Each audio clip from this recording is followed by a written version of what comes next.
Hello बच्चों, अब तक हमने पढ़ा था शिवाजी प्रशंसा में भूषण के पदों में कि शिवाजी ने किस तरह से मुग़लों के वंश पर राज किया और किस तरह से उन्होंने स्वधर्म यानी हिंदू धर्म की अपने ही देश में रक्षा की। आगे हम फिर पढ़ेंगे। शिवाजी की वीरता का वर्णन है कि छूटत कमान बान बंदूक अरुकोक बान, मुश्किल होत मूर्छानहु की ओट में, ताही समय शिवराज हुक्म के हल्ला कियो, दावा बांधी द्वेषन पे बीरन ले जोट में, भूषण बनत तेरी हिम्मती कहाँ लो कहो, कीमती यहाँ लगी है जाकी झट झोट में, ताव दे दे मूछन कंगूरन पे पाँव दे दे घाव दे दे अरिमुख कूद परे कोट में। शब्दार्थ देख लो बच्चों।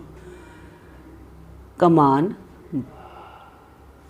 तर्कस से, मूर्छानऊ युद्ध का मोर्चा, ओट आड़, ताही समय उसी समय, दावा दावाग्नि जो पेड़ों में लगती है अग्नि, दावाग्नि, द्वेषिन शत्रु, बीरन योद्धा, जोट जोश, भनत कहते हैं, कहाँ लो कहाँ तक, यहाँ यहाँ,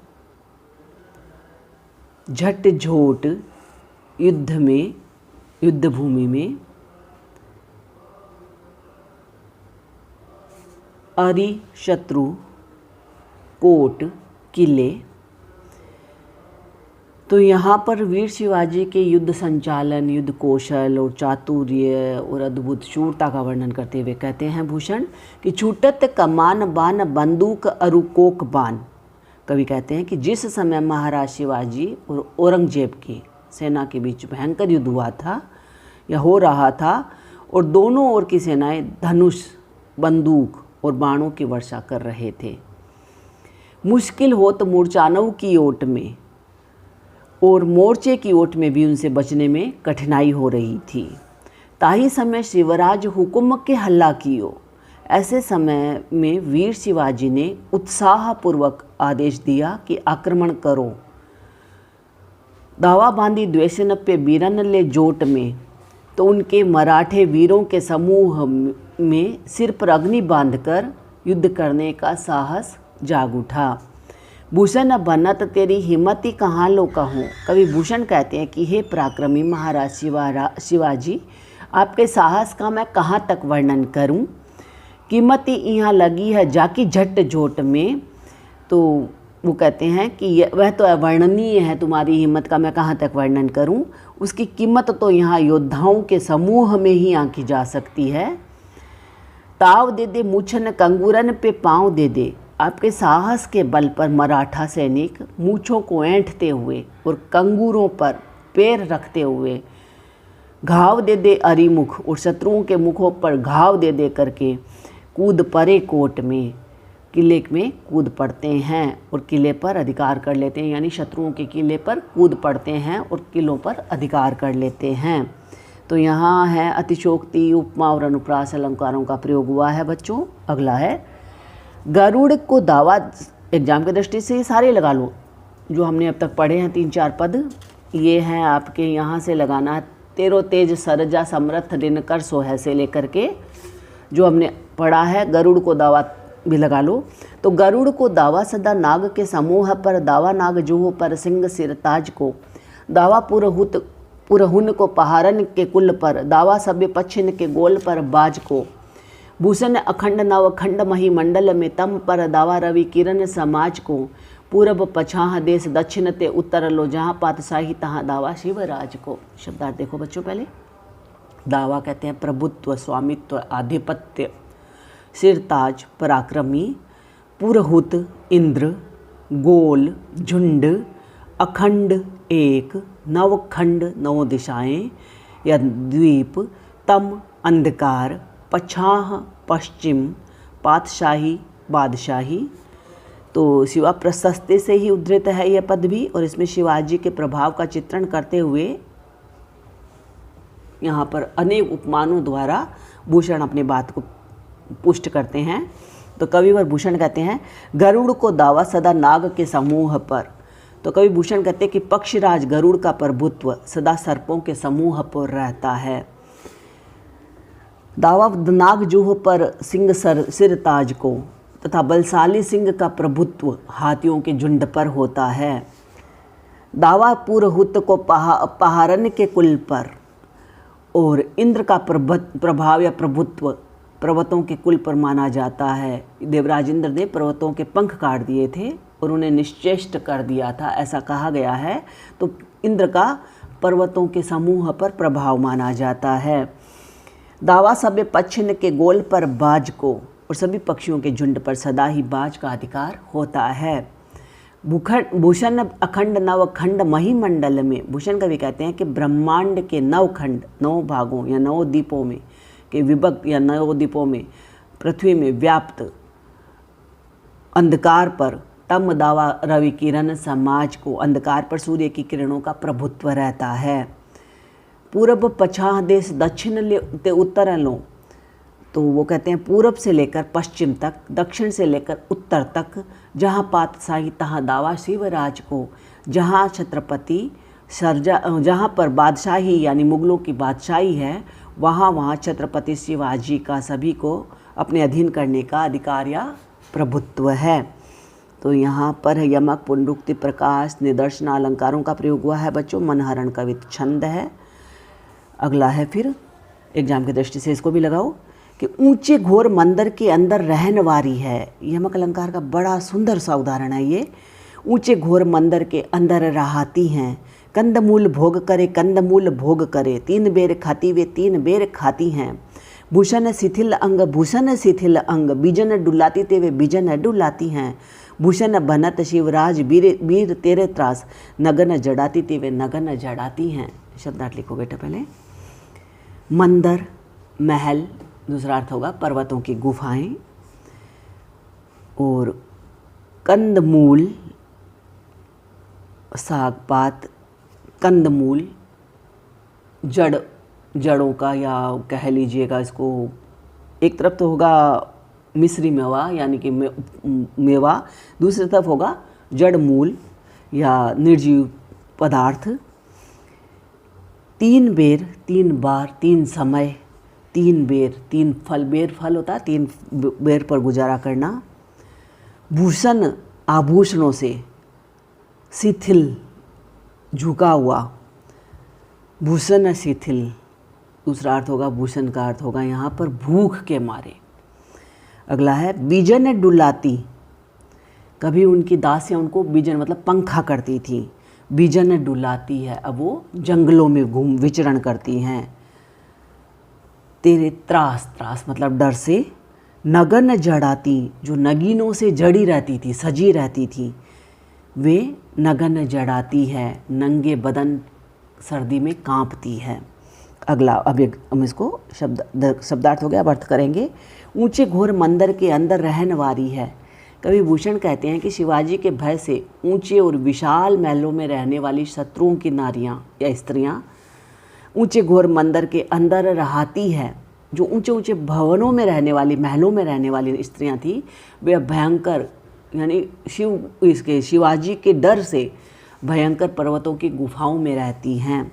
कंदमूल भोग करे कंदमूल भोग करे, तो यहाँ पर वो कहना चाह रहे हैं कि जो शत्रु पक्ष की स्त्रियां हैं मधुर पदार्थों से बने स्वादिष्ट भोजन किया करती थी, वे ही अब वनों में भटकती हुई कंदमूल फलों को यानी जड़ों को खा करके गुजारा करती हैं या जीवन निर्वाह करती हैं। भूषण शिथिल 3 बेर खाती थी वे 3 बेर खाती हैं। और आगे वो कहते हैं कि जो पहले कभी 3 बार या 3 समय भोजन करती थी, वही अब 3 बेर पर गुजारा करती हैं। भूषण शिथिल अंग, जिनके शरीरांग यानी शरीरों के अंग, शरीर के अंग आभूषणों के भार से दबे रहते थे, वही अब भूख के मारे शिथिल अंग वाली होकर के भटकती रहती है। बीजन डुलाती ते वे बीजन डुलाती हैं।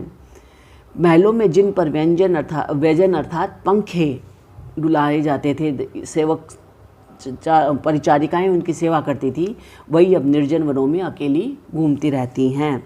भूषण भनत शिवराज वीर तेरे त्रास। भूषण कवि कहते हैं, हे शिवाजी, आपके डर से शत्रुओं की स्त्रियां की यह दशा या दुर्दशा हो गई है। हेलो बच्चों, अगला हम करेंगे, और ये जो हमने अभी किया था ऊंचे घोर मंदिर के अंदर रहनवारी है, ये इसमें यमक और श्लेष अलंकारों का प्रयोग हुआ है, कवित छंद है। अगला है, मुंड कटत कहूँ रुंड नटत कहूँ सुंड पटत घन, गिद्ध लसत कहूँ सिद्ध हसत सुख वृद्धि रसत मन, भूत फिरत करी बूत मिरत सुरदूत घिरत तह, चंडी नचत गन मंडी रचत दुनि डुंडी मचत जह, इमिठानी घोर घमसान अतिभूषण तेज कियो अटल, शिवराज शाही सुअ खग बल दली अडोल बहलोल दल। पहले शब्दार्थ देख लो बच्चों। मुंड मतलब सिर, रुंड मतलब धड़ या शरीर, रसत रस लेना, बूत बल, सुरदूत यमराज के दूत, चंडी रणचंडी काली, गण मंडी भूतगणों की मंडलियाँ, समूह भूतगणों के समूह, इमी ऐसे, शाही सु शाहजी के पुत्र, अडोल अचल।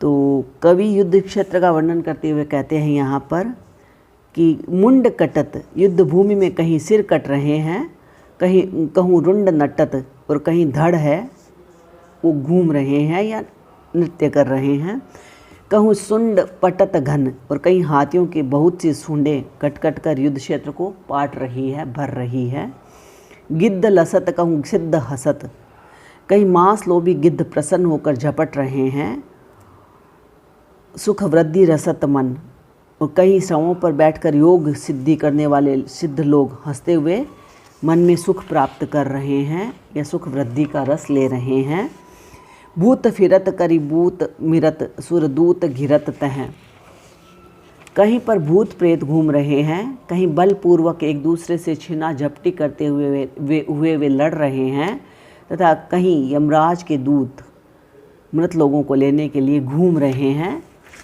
जो कि भूतों के बीच में घिर जाते हैं। चंडी नचत गन मंडी रचत धुनि डुंडी मचत जह, रणचंडी नाच रही हैं, कालिका के गण अपनी मंडलियां बना रहे हैं और हाथों में छोटे छोटे डंडे लेकर बजा रहे हैं।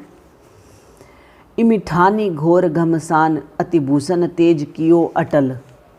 भूषण कवि कहते हैं कि इस प्रकार भयंकर युद्ध करके शाहजी के पुत्र वीर महाराज शिवाजी ने अपनी तलवार के बल पर अडिग रहने वाले शिवराज शाही सु खग बल, अपनी तलवार के बल पर दली अडोल बहलोल दल, अडिग रहने वाले बहलोल मुगलों की सेना का नाश कर दिया या सेना पर अपनी विजय प्राप्त की और तेज प्रताप को पृथ्वी पर अटल कर दिया।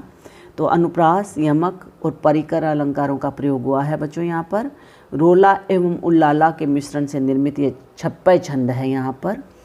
अगला है छत्रसाल की प्रशंसा में उन्होंने कहा था, शाह को सराहूं की सराहूं छत्रसाल को, एक पद में उन्होंने लिखा है। या उन्होंने कहा या तो मैं शाहजी के पुत्र शिवाजी की प्रशंसा करता हूँ या छत्रसाल की प्रशंसा करता हूँ। तो छत्रसाल के पराक्रम को उन्होंने उन पराक्रम के लिए उन्होंने 2 पद लिखे हैं इस तुम्हारे कोर्स में, दोनों ही इम्पोर्टेंट है। भुज भुज गेस की वे संगिनी भुजंगिनी सी खेदी खोदी खोदी खाती दी है दारुण दलन के, बख्तर पाखरन बीच धसी जात मीन पेरी, पार जात परवाह जो जलन के, रैया राव चंपति के छत्रसाल महाराज भूषण सके करी बखान को बलन के, पंच पर छीने ऐसे परे पर छीने वीर तेरी बर छीने है बरनन के या छीने है खलन के, सॉरी। तो यहाँ शब्दार्थ लिखो, भुजगेश शेषनाग, भुजंगिनी सर्पिणी, दीह बड़े, खेदी खेदी खोज खोज करके, दीह भयंकर या बड़े कह लो भले, दारुण मुश्किल, दलन शत्रु, बख्तर कवच,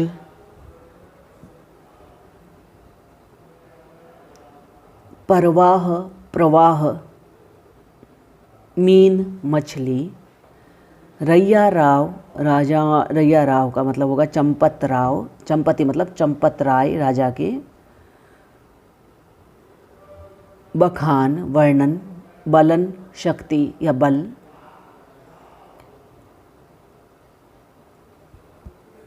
पर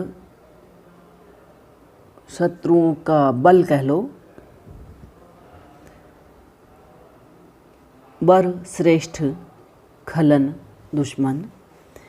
तो यहाँ कवि वर्णन करते हुए कहती हैं कि भुज भुज गेस की वे संगिनी भुजंगिनी सी, कि महाराज छत्रसाल की भुजाएं शेषनाग की जीवन संगिनी सर्पिणी के समान लंबी लंबी हैं।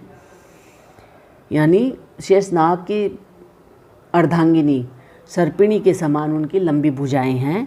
खोदी खोदी खाती दी है दारुण दलन के, और जिनमें तीक्ष्ण तलवार सुशोभित है, जो वह उनकी तलवार शत्रुओं के बड़े बड़े दलों को खोद खोद कर यानी खोज खोज कर खाती है।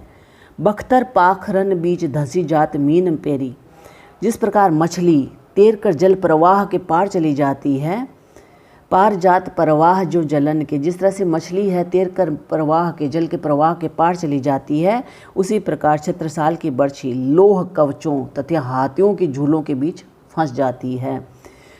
रैया राव चंपति के छत्रसाल महाराज, तो छत्रसाल की बर्छी का उन्होंने वर्णन किया कि लोह कवचों तथा हाथियों की झूलों के बीच फंस जाती है।